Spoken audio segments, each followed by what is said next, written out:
Many years ago, when Nissan were Datsun, they made a car called the 240Z, and it happens to be one of my favourite oldies. They took inspiration from these Z cars of the 70s and made the 350Z. This was replaced by the 370Z, and this is a 2012 model.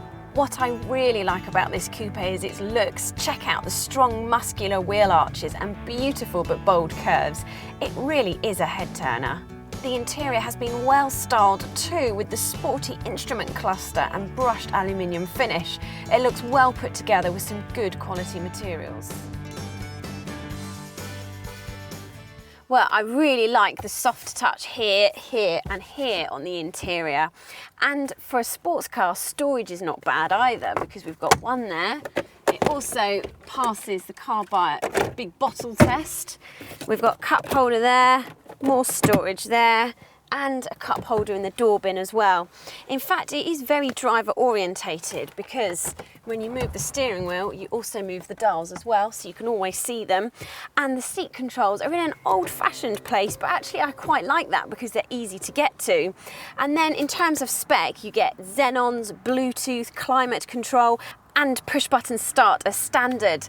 And safety hasn't gone unnoticed either, because you get front, side and curtain airbags, as well as traction control on all models.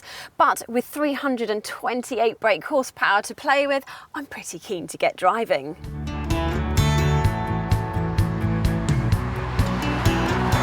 And the 3.7 litre V6 engine, with a wonderful tone, I hasten to add, that these come from, powers the rear wheels, which is always my preferred choice. And powerful this thing is, it really goes.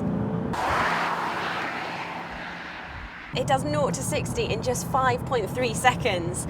And I really like the steering because it's heavy enough to get a decent feel from it, and you can accurately direct it through the corners.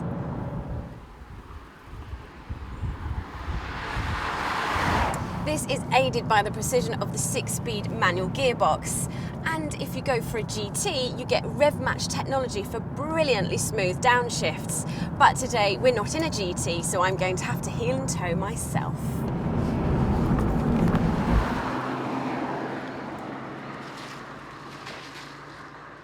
You can also opt for an automatic if that is your preferred choice.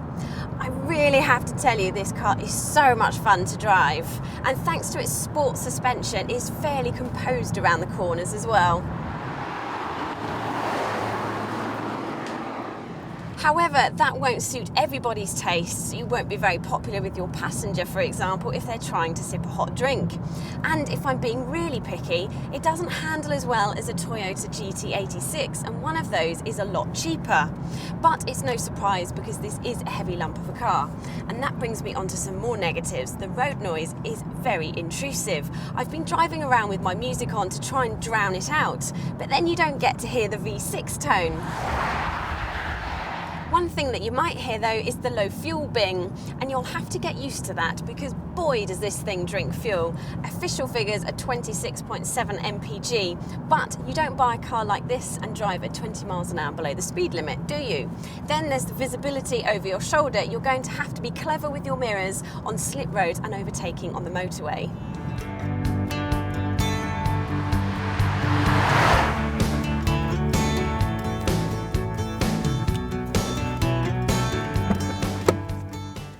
Another problem I have is cars that have no reach adjustment on the steering wheel. That's really irritating.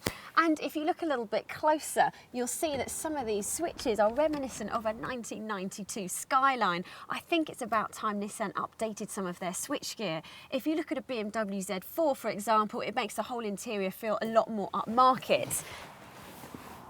And the final problem is practicality. But it's a sports coupe, I hear you say. Yes, this is true, but an Audi TT has 2, albeit small, seats in the back.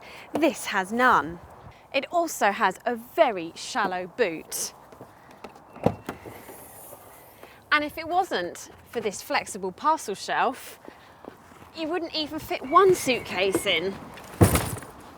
That's it, that's the boot full, which means you'll have to holiday by yourself. But do you know what? You can go for the GT model, which comes with more sound insulation and softer suspension. And the rest, well, it's forgiven. I love this car. It's fast, it's good looking, it's going to be bought by people who enjoy driving and love their cars. And frankly, with performance figures like this one, for the money, I can accept its imperfections. It's all part of its aggressive charm. And this is the part where I would normally walk off and leave the car behind, but I'm not going to do that this time. I did say I love it.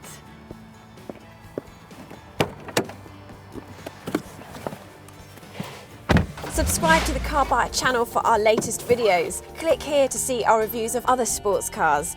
And don't forget to rate, share, favourite and comment on this video.